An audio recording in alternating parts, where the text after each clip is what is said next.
Let's go. Welcome into the Wednesday installment of the Auburn Daily Show. I am your host, Harrison Tarr, joined as I am every Wednesday by Dylan Larck. Dylan, we got a busy slate in front of us, but how you doing today?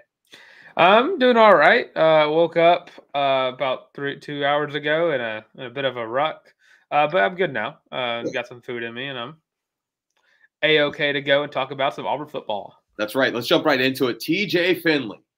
The end of the wild saga that was TJ Finley at Auburn is officially here. The former LSU transfer quarterback and now former Auburn quarterback has re-entered the transfer portal and will be officially eligible to enroll elsewhere following his graduation in presumptively August. He said this summer in his announcement. So that would lead me to believe it's August. I thought he may actually graduate in May, but it seems like a couple more credit hours. All that to say, like I said, the era of TJ Finley at Auburn is now officially over. And what a wild roller coaster that was, Dylan, before we even really go forward. TJ Finley was kind of the guy that a lot of people thought following, it could be a solid not only backup to Bo Nix, but could compete with that job following, what a lot of people thought was a lackluster junior campaign or sophomore campaign, rather, from Bo Nix. It'd be junior campaign. My apologies, which I don't really understand that. That's neither here nor there. But we've seen the highest of highs with TJ Finley and a lot of the lowest of lows. Most importantly, Auburn fans are probably never going to forget him coming in and saving Auburn's butt from nearly losing to Georgia State on homecoming in 2022, 21? 21, yes. 2021. And a narrow loss to Alabama in an overtime Iron Bowl in the first year of the Brian Harsin tenure. Then he comes in his second year under Brian Harsin, and he wins this starting job. TJ Finley is supposedly the guy. Goes down to injury, loses his starting job to Robbie Ashford, and a lot of things went in a lot of different ways here, Dylan. What's the legacy of TJ Finley at Auburn? Because I certainly don't think it's a name that you can forget. It's a guy that everyone's going to remember. That guy happened. And there were some interesting notes throughout his career. So what is the legacy of TJ Finley at Auburn? Oh boy. I guess it starts off, you say it's like a roller coaster, and that roller coaster seems like it's mostly an incline to a very long and sufferable decline. And that might come off a little mean, but this past season, TJ Finley threw 1 touchdown to 4 interceptions, 2 of which came against the Mercer Bears. It was a stretch, and I got to be honest, I was never on board with the TJ Finley pickup from the get-go, starting because I didn't think he was all that great of a quarterback from LSU, and I was like, I don't know if Brian Harsin can fix him.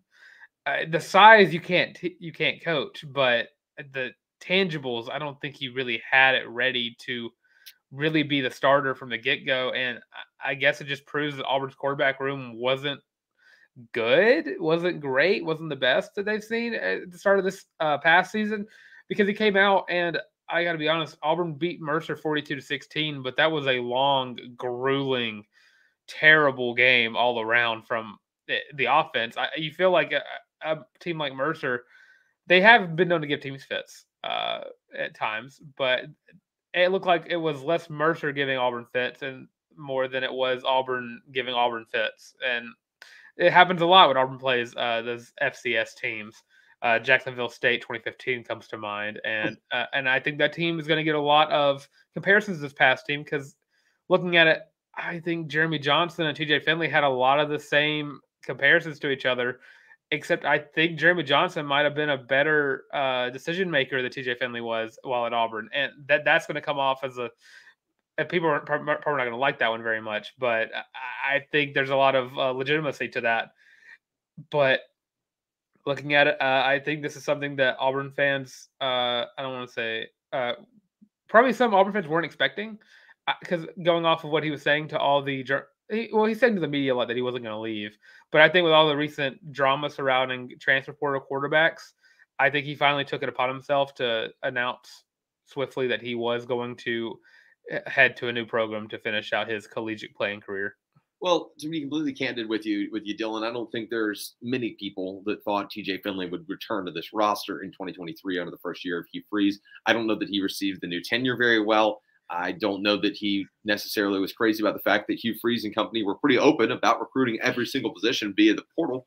Matter of fact, after A-Day, it seemed pretty black and white that TJ Finley was out of there if there was so much as any kind of serious traction with getting a transfer portal quarterback, which, quite frankly, I think is probably going to happen for Auburn, whether that be subject A or subject B. But it certainly was not something that was completely out of the blue, and not something that no one could have seen coming. And all this to say, this quarterback room got a little more interesting now, because now you've got presumptively Robbie Ashford, Holden Geriner, and Hank Brown. Those are your three guys, barring a transfer quarterback coming in, which this really doesn't shake up the depth chart for a lot of people prospectively. However, it does open up, A, frees up a scholarship spot, and B, it does kind of bring in, I guess, maybe make it a little more flashy to transfer quarterbacks, saying, hey, they really only have one guy with experience, only one. There's a true freshman that most people have all but counted out, and Hank Brown may come in and win this job. That may happen. I don't think so, but I've been wrong about a lot before, specifically this week, neither here nor there. But it's very interesting to see. Dylan, does this make the Auburn quarterback position more enticing? Is it just me, or does it make it more enticing for transfer quarterbacks? I think it does, because you're getting rid of a guy who we all presumed wasn't going to be the starter. I mean, we've talked about how he probably wouldn't have even been the backup to Robbie Ashford or Holden Geriner.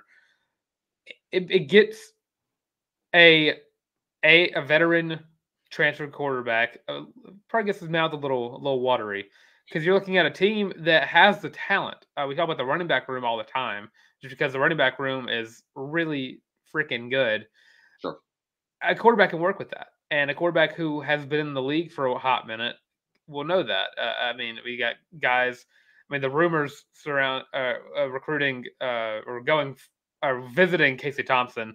I'm sure he loved what he saw from the offensive capability, and a few other quarterbacks that have entered the portal are pretty soon to visit as well.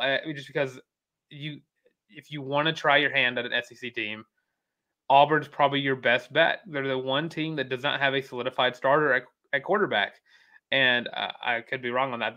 Well, guys, Ole Miss doesn't really have their starter yet, but they're also debating between three guys who all could start. And I think when you look at it from that point, when you see the changes made by Hugh Freeze from the Harsin era, the attention to detail, getting in the wide receivers that he needs, getting in the defensive players that he needs, it makes Auburn from outside the quarterback room look really good, and a team that could compete for at least the West if given the right quarterback. And I think that's what a lot of quarterbacks are gonna be thinking whenever they enter the portal. I don't know about competing for the West, but if you're a guy that comes in with more than 1 year of eligibility, it's certainly an enticing offer. Seeing the progress and strides that have been made. Now, we've not seen a single snap yet under Hugh Freeze. I mean, this is all in speculation. We've seen a spring game. We've seen limited spring practices. So we can't say, I mean, I don't know more than Joe Schmo about what this team's actually going to produce in this year. I can make an educated guess, but that doesn't make me holier than thou. All that to say, I don't disagree. I do think that it makes it an interesting opportunity for transfer quarterbacks in this portal period specifically. Now, before we continue talking with transfer portal talk, Dylan, about Auburn football, and now that we're closing the chapter metaphorically and physically now on TJ Finley and his interesting tenure at Auburn, we'll see where he winds up. If he winds up in another Power 5 school, I think a lot of people will be surprised. That's just a little editorialization there. But before we move forward, I want to take a second and step aside and let everybody know the good word about our sponsors over at NordVPN. This video is sponsored by NordVPN. Staying safe online is an ever-growing difficulty, and you could be exploited by hackers. NordVPN allows you to change your IP address, making you harder to track and securing your privacy. NordVPN is giving Auburn Daily listeners and readers, a special deal. Check out the link in the episode description today. Dylan, it's never been more important to stay safe online than it is now, and cybersecurity and cyber attacks are a real thing. So NordVPN, definitely a great product, something we cannot sing songs of enough praises about. I use NordVPN on my personal laptop and on work, so that's a true story. Using it is pretty much every time I go online.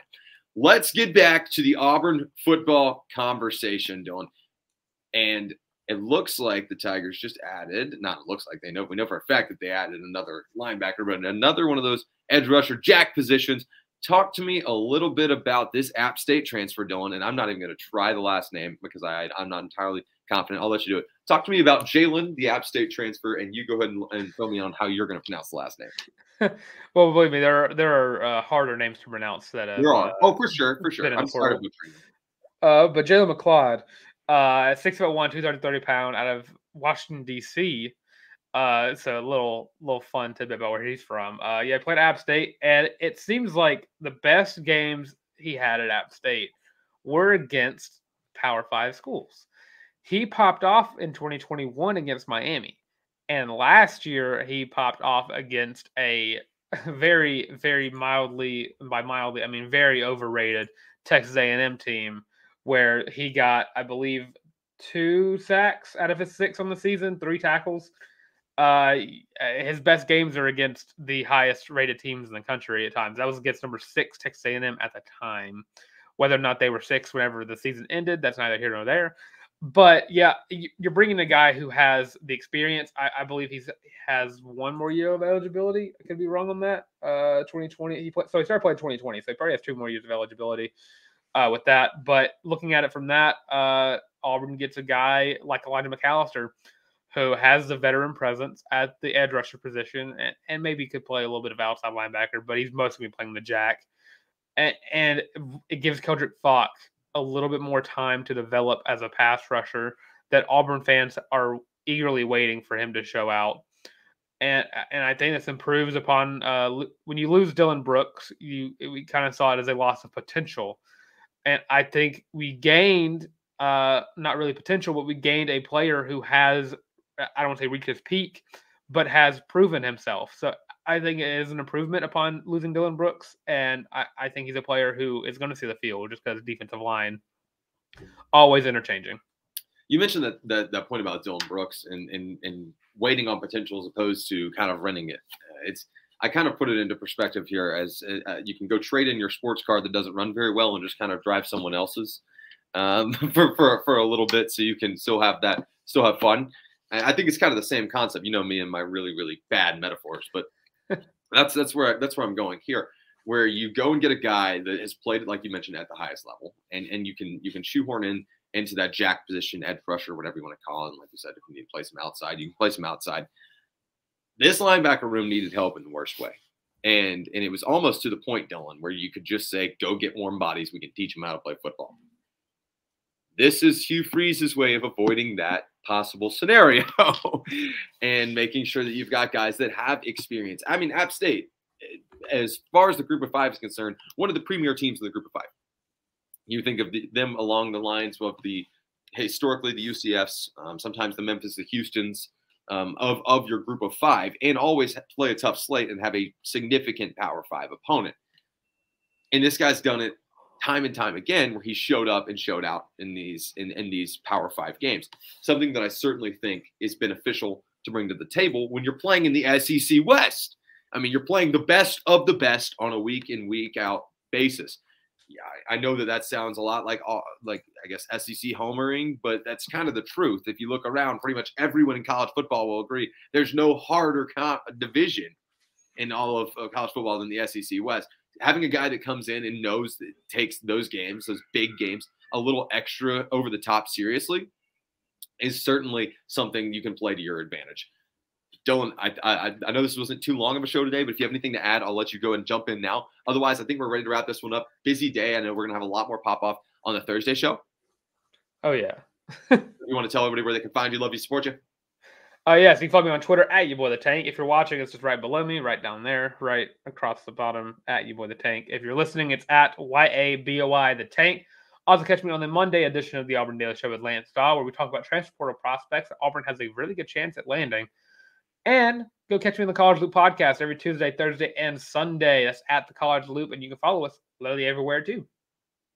And I am Harrison Tarr at Harrison Tarr on the Bird app. You can check out more of my podcasting work on the College Loop podcast. It's going to take a couple weeks away from the Auburn Daily Show. Just got to get my head right, count your mental, count your chickens. You know what I'm saying? Just like Just like the great Marshawn Lynch once said. Also, he said, "I'm just here so I don't get fined." That's never been why I'm here. I've never been fined for not being at the Auburn Daily. But looking forward to rejoining you guys here shortly. Just going to take a little bit of leave of absence. Dylan and the rest of the gang are going to keep rocking. You got a ton of fun content headed your way. We will see you guys same place, same time tomorrow. I'll be listening, guys, so make sure you keep rocking out. And for all I'm concerned, that's going to wrap it up today on the Wednesday installment. Enjoy the rest of your Wednesday. Have a great rest of your week.